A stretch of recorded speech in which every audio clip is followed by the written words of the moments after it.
కొడంగల్ నియోజకవర్గంలో ఏర్పాటు చేసేది ఫార్మాసిటీ కాదు ఇండస్ట్రియల్ కారిడార్ అని సీఎం రేవంత్ రెడ్డి మాట మార్చారని బీఆర్ఎస్ ఎమ్మెల్యే హరీష్ రావు ఆగ్రహం వ్యక్తం చేశారు. 2024 జూలైలో లగచర్లలో ఫార్మాసిటీ ఏర్పాటు చేస్తూ ప్రభుత్వం గెజెట్ ఇచ్చిందని హరీష్ రావు గుర్తు చేశారు. ప్రజలు తిరగబడ్డంతో ఇప్పుడు ఇండస్ట్రియల్ కారిడార్ అంటున్నారని హరీష్ రావు అన్నారు. పాత గెజెట్ రద్దు చేసి ఇండస్ట్రియల్ కారిడార్ పెడుతున్నట్టుగా కొత్త గెజెట్ నోటిఫికేషన్ ఇవ్వాలని హరీష్ రావు డిమాండ్ చేశారు. లగిచెర్ల ప్రాంతంలో ఫార్మాసిటీ ఏర్పాటు చేస్తూ నీ ప్రభుత్వం గెజిట్ ఇచ్చింది. నువ్వేమో ప్రజలు తిరగబడితే ఇప్పుడు మెల్లగా మాట మార్చి లేలే అది ఇండస్ట్రియల్ ఎస్టేట్ అని మాట్లాడుతున్నావు. నువ్వు చూసుకో ఒకసారి, నువ్వు ఇచ్చిన గెజిట్ 19 జూలై 2024 నాడు ఫార్మాసిటీ ఏర్పాటు చేస్తున్నట్టు నువ్వు గెజిట్ ఇచ్చినావు.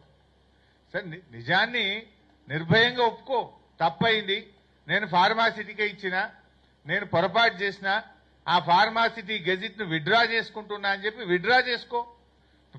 తప్పును బహిరంగంగా ఒప్పుకుంటే ప్రజలు క్షమిస్తారు, బుకాయిస్తే ప్రజలు క్షమించరు. నువ్వు బుకాయించే ప్రయత్నం చేస్తున్నావు. 19 జూలై 2024 నాడు ఫార్మాసిటీ ఏర్పాటు చేస్తూ నువ్వు గెజిట్ నోటిఫికేషన్ ఇచ్చినావు. దాన్ని రద్దు చేయి, ఫస్ట్ దాన్ని విత్డ్రా చేసుకో.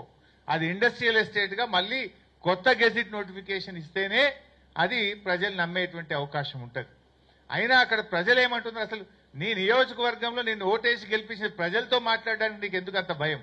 వెళ్ళు, ఆ గ్రామానికి వెళ్ళు, ఆ ప్రజలతో కూర్చో, ఆ ప్రజలతో కూర్చొని మాట్లాడు. పోలీసులను హంగు ఆర్భాటాలు లేకుండా ఆ ప్రజల దగ్గరికి వెళ్ళు, ఆ ప్రజలతో కూర్చొని మాట్లాడి వాళ్ళ సమస్యని పరిష్కరించు. కానీ పోలీసులను ఉపయోగించో, అక్రమ కేసులు పెట్టో నువ్వు బెదిరిస్తే నడవదు.